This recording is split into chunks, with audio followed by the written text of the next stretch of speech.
Hi, my name is Gibson, and I'm the co-owner and creator of the Personal Development School. This is your daily breakthrough video, and in this video, I want to talk to you a little bit about how we can meet our own needs, especially for things like emotional connection, love, romance, affection, all of these different things that seem to be very important, but really challenging to meet on our own.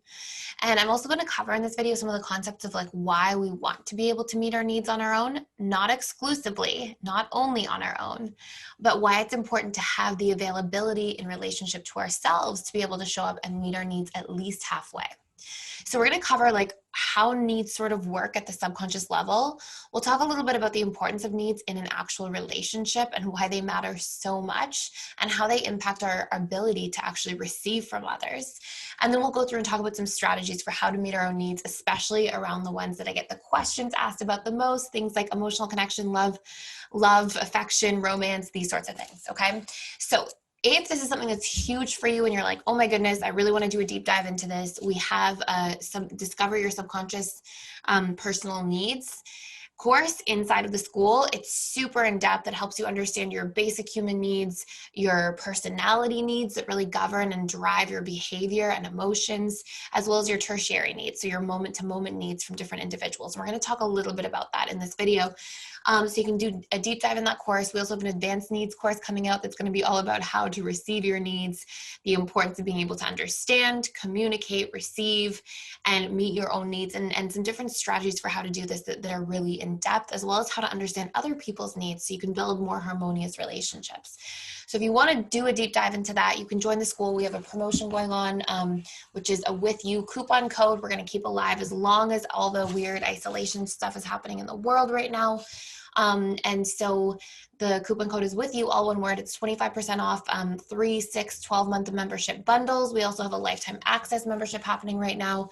And it's on sale, super on sale for 55% off or something of that sort.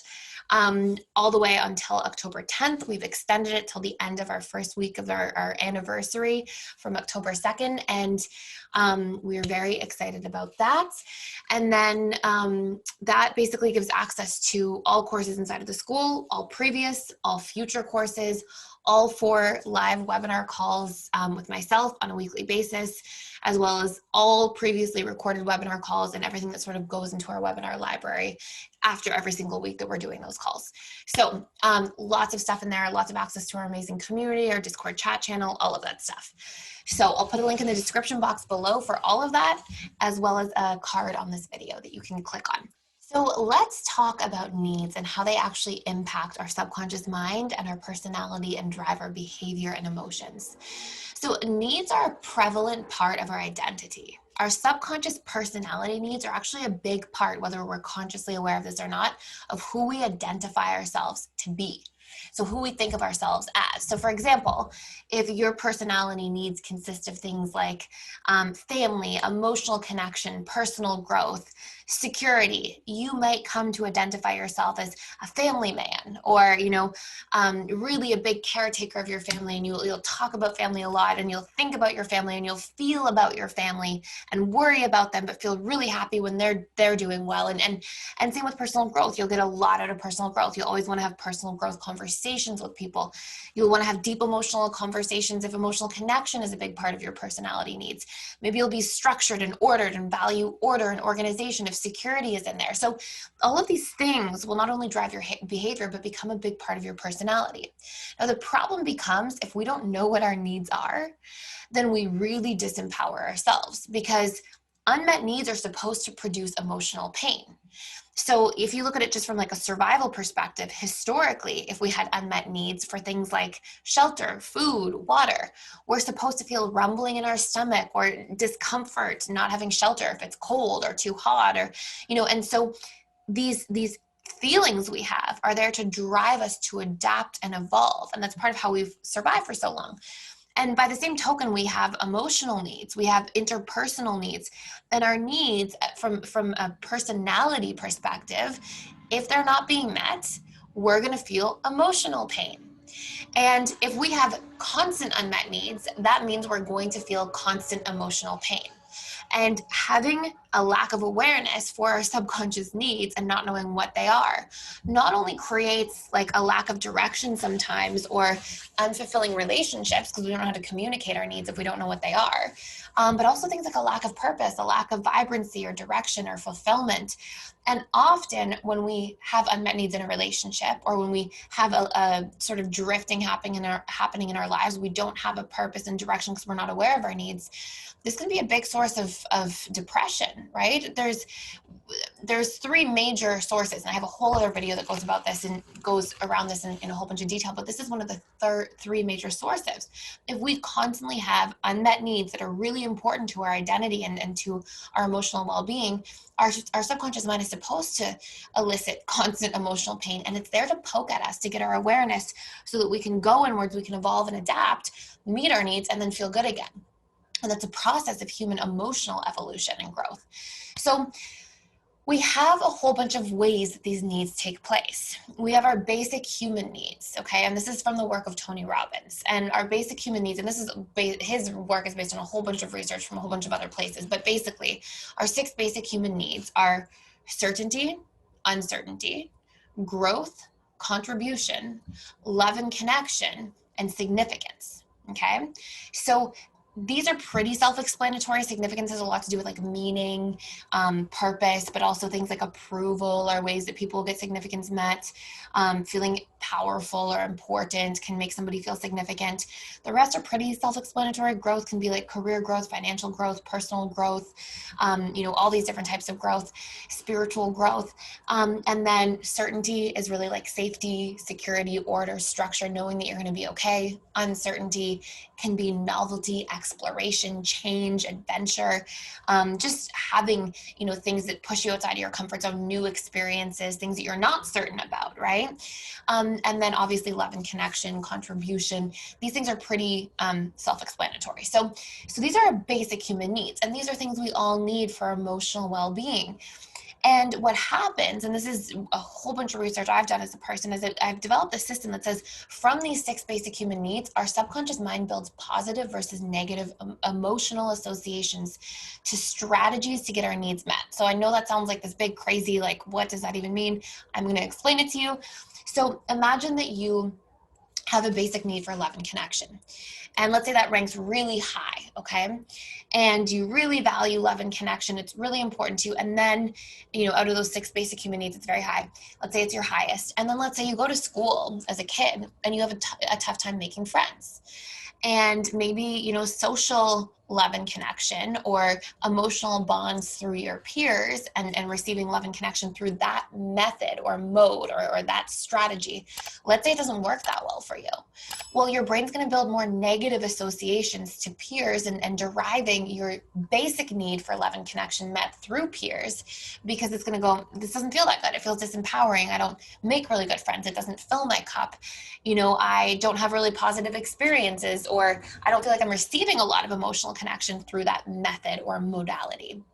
And so let's say by comparison that you're the same person having that experience with your peers, and then let's say you have lots of really powerful experiences with your family. Maybe your family, you're securely attached to your family. Maybe they make you feel seen and heard and understood and all these different things. And so you build in a lot of positive emotional associations to the need for love and connection being met through family. So these become our personality needs, based on our 6 basic human needs, where we have the biggest strategies that work best for us to get those needs met become a big part of our personality needs. So you might go, okay, family is a really important thing to me. Well, why is family important? Why is somebody a family man or a family woman? Or why do they value their family so much? Because at a deep, profound level, it's actually meeting their most important basic human need for love and connection. Now, without going too far into it, our basic human needs usually rank based on where we have the most perceived lack and the most emphasized perception of value or importance. And that's maybe a topic for a different conversation, but you can look at it as like, based on your basic human needs, what strategies work best for you to get those basic human needs met? And those strategies are going to become a big part of your personality or identity. So we have this. And then what happens is if we don't have a strategy for getting these needs met ourselves, or okay, so let me actually backtrack for a second. So you have your 6 basic human needs, you have your personality needs. Okay, so another example could be growth could be important to you. And maybe you find the most growth and empowerment from career growth, or from personal growth, like doing mental, emotional growth and understanding yourself, or from spiritual growth and your connection to something greater than yourself. Wherever you have the most positive over negative associations, that's going to become a big part of your personality needs and the way that you get your needs met through your persona itself. And these things become very important driving factors for our lives. They determine, how much time we spend on things, what we want to connect with other people over, what we want to speak about, what we spend our money on, what we feel good about and inspired by versus what we feel not good about if we perceive something threatens our needs. So by that token, you might have the experience of having a really high need for certainty or security. Okay, so maybe from your basic human need of certainty, security is really important. So maybe order, structure, organization, maybe those are the ways you get your needs met. And so that becomes a personality need. And then maybe somebody who's reckless or careless or disorganized, you might feel threatened by them or frustrated by them because at a subconscious level, you perceive that they threaten your personality needs. And remember, your personality needs are basically your identity. They're your sense of self. So when our personality needs feel threatened, it feels like a potential death of self or threat to our own survival. And that's why people get triggered by different characters and personalities to a certain degree. That's a big part of what plays a role in that. So there's so much more to say about this topic, but what I want you to understand from this, and this is a huge thing for like all the PDS students who I know will be like, oh, you made this video, because it's a question I get in the school so often is how do we meet our own needs? But I want to get you to the importance of seeing why we have to be able to meet our own needs, okay? So we have those basic human needs, we have our personality needs, then we have our tertiary needs.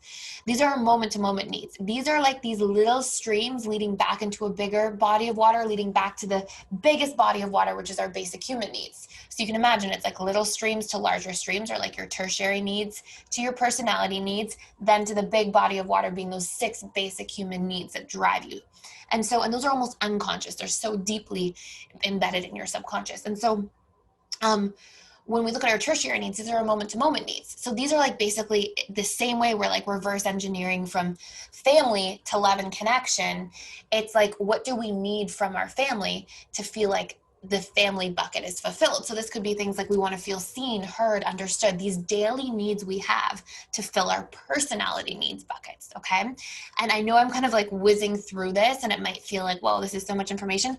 I have like a full 3-hour course on this that goes into a tremendous amount, way more detail around this information, but you have to understand sort of this basic framework first in order to know what I'm getting to in this specific video topic. So you have these like smaller streams that lead into the bigger streams, that lead into the biggest body of water. And these are your daily needs. Now, when we want to get our needs filled, okay, so once we've done the work, maybe you've jumped in the school, you've done the exercises to understand all of your need structures, so you're super clear.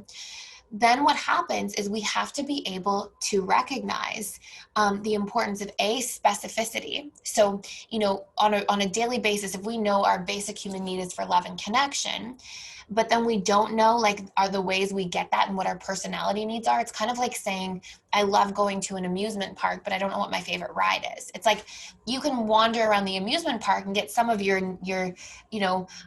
buckets filled and feel good. Like, oh yeah, it's fun being at the amusement park. But if I go to the amusement park and my favorite ride is this, and this is my favorite game, then you're going to have way more fun at the amusement park. So by the same token, like under that same analogy, if you know your basic human needs, that's amazing. This is going to be like a general direction your behavior is driven towards. But if you know the personality needs that get that need met, that's like knowing your favorite ride in the amusement park. It's like knowing that family meets your need for love and connection, or friendships meet the need for love and connection, or pets, or social connections, or whatever it might be, your form, right? Romantic relationships for love and connection.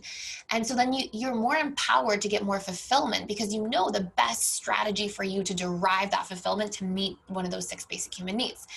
And then if you know your moment to moment needs, it's like even better. It's like knowing that it's not just romantic relationships that meet your need for love and connection. It's when you feel seen, heard, and appreciated in a romantic relationship. And it's like really fine tuning your ability to get your needs met by others because of the fact that you are communicating in a way that it is like you knowing exactly the map to your favorite ride and exactly what your favorite game is, and having a plan so you're like most efficient and effective at having the best time in your at the amusement park. This is like your most efficient and effective roadmap for having the best time in your life. Okay, so this is sort of, I hope this is all coming together and making sense so far. So when we look at then how this translates to having others meet our needs, what you also have to recognize is that you're not going to be good at receiving those needs from being met if you're not able to fill your own cup halfway. So if you know, for example, that feeling seen, heard, and understood by others is such a thing for you in romantic relationships to meet that big need of love and connection, but then you're not good at seeing, hearing, and understanding yourself, how are you going to be at communicating yourself to others? How are you going to be at actually communicating what your fears are or wounds are or these things about yourself that you truly want people to see, hear, and understand? So here is like this really important pivotal point when it comes to our needs. It's before I can receive my needs from others effectively, I first have to have the roadmap of understanding my 6 basic human needs, the best strategies, aka the best, my favorite ride in the amusement park, the best strategies to get those needs met, and then exactly the dynamics through which that's my favorite ride or my favorite game as well as my favorite ride. So it's like then also to know that I want to feel seen, heard, and understood by my romantic relationships, and that's the best way to get love and connection met. So you get this whole map from the Discover and Embrace Your Personality Needs course, because it guides you there. And then what we have to understand is then to feel seen, heard, and understood, I have to do that work and fill my cup halfway first. And your needs are like buckets. We feel fulfilled when our buckets are fulfilled, when they are filled up. And we feel a lack of fulfillment and emotional pain and disconnection when those buckets aren't filled. So unless we have a really clear picture of these needs at a deep, profound subconscious level, we're really minimizing our ability to feel fulfilled in our personal lives, as well as in our romantic relationships, friendships, family relationships overall. So it's extremely important to be able to understand this stuff. And then if you don't have that dynamic at play, right, then if you're not able to fill your cup halfway yourself or fill your bucket halfway yourself, what you can compare this to is it's like you're driving somewhere and your gas tank is permanently on empty and you don't know how to go and fill up your gas tank halfway yourself. And so every person that passes you by, you're going to become desperate for them to give you gas. And then you're going to do things from a desperate perspective that might frighten people, that might push them away, that might be like, I'm not giving you my gas. Like you're coming on too strong.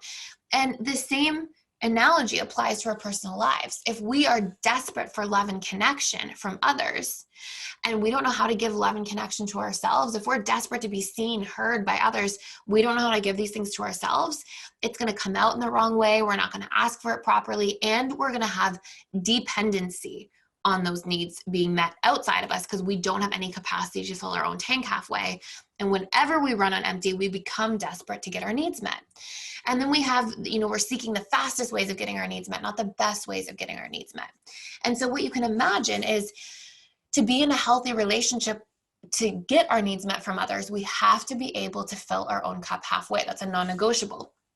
And if we are in charge of that, then we don't come from a place of lack and we don't put up with things that aren't serving us because we're so desperate to get this need met that we're willing to put up with all this not so great stuff on over here, right? Which is like, how many times have you seen people in relationships and they won't let go of a bad relationship because the relationship is meeting some need that is so important and so prevalent for this person that they're not able to meet for themselves, that it creates almost like an addiction or a dependency on this person or relationship. And they're unwilling to let go of it, even though all this crappy stuff is happening over here, because they're really unwilling to let go of that need being met.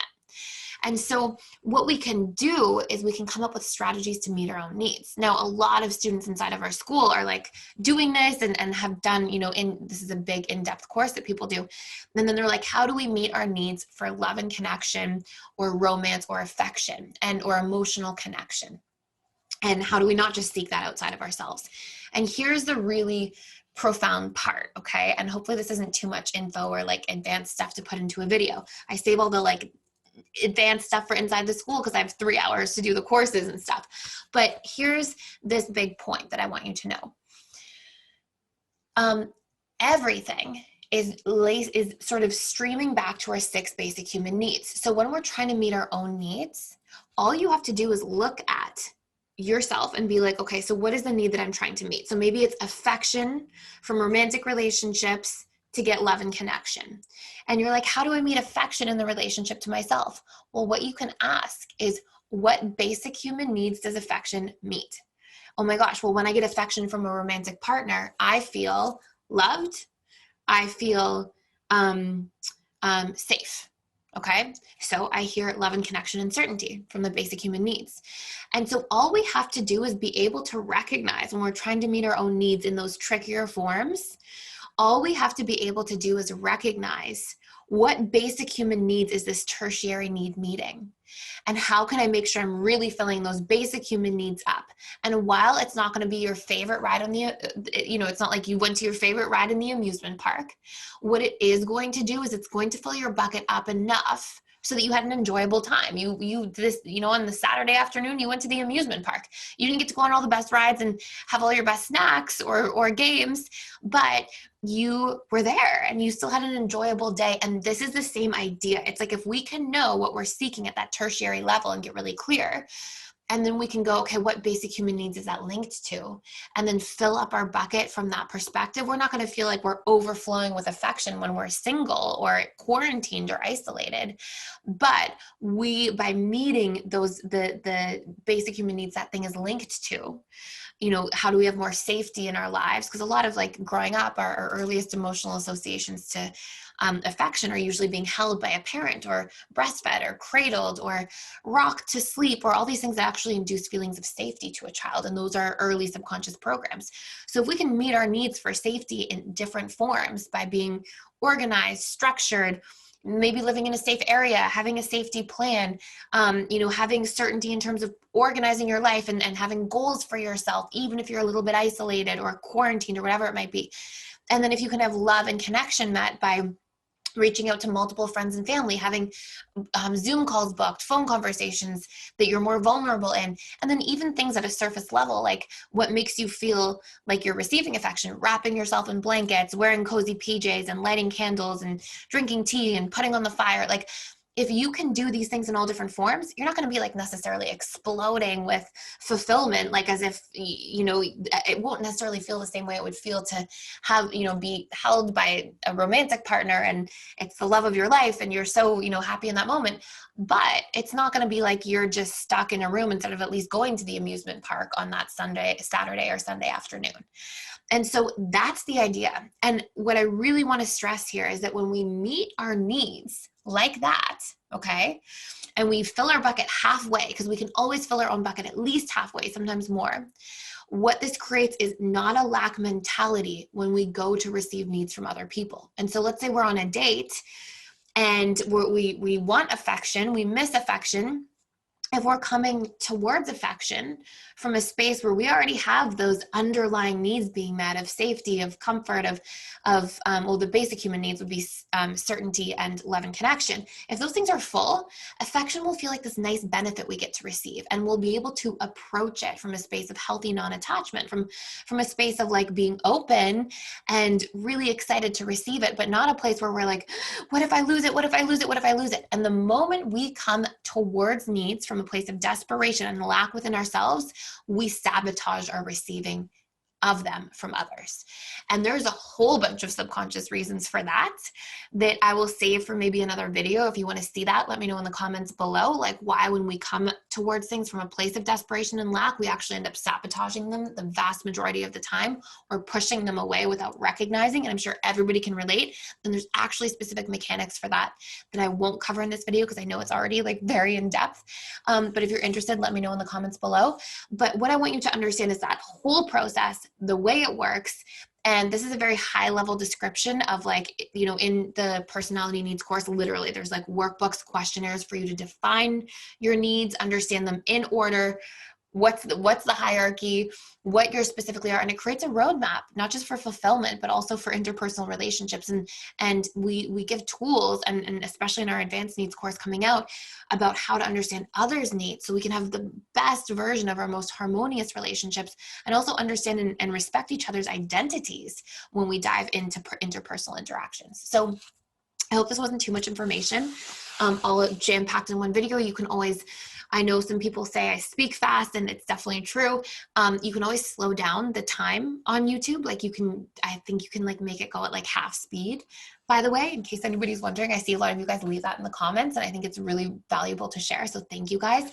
And then also you can rewatch this and go back through it, or you can jump into the school and start this course for yourself, because I think these things, like the amount of time and energy they save you that would be spent floating around not feeling like your needs are met, or not feeling very fulfilled or as fulfilled as you could be, is huge, is really, really powerful to make the shift from one side to the other. So I hope this is useful.